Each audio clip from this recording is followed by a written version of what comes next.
Buda. Ya, ni aje? Salama. Shwari. Uko poa? Iko fiti kabisa. Mimi nilikuwa nataka MP hapa Watamu. Sasa nataka usimame na wazee hawa. Sababu mtaa wetu unaja sana maoza. Sasa nataka nipate ile MP 2027. Ukinipa tachukua wale vijana ambao ni maoza. Napeleke jeshi. Napeleka jeshi. Wapeleka kwa shababu. Si wana nguvu? Si wana nguvu? Wako na nguvu. Wako na nguvu sana. Nataka nipeleke jeshi. Pigana na wale wa shababu. Hata sasa wakiwao huko. Sasa watapata riziki. Si hivyo? Sasa hiyo ndio ajenda yako. Ajenda yangu. Si lazima watakubali kwa sababu watoto washakuwa rogo, wajifanya wajisikii. Wanapiga hata wazazi. Ukumbuke ni watoto wenyewe lakini. Sasa watoto wenyewe lakini sasa kuanzia sasa hivi wazazi hawapati kitu.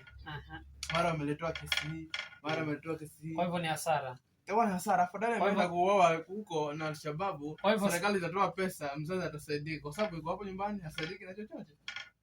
Hiyo ndio ajenda yako. Kwa hivyo watanipa hao. Kwa hivyo waelezea kabisa wale wazee. Kwa hivyo nikienda kule kwa wazee nikawaelezea. Waambie hivyo, lazima watasikia wazee hao. Waambie hivyo. Sawa. Wanataka kufungwa. Sawa.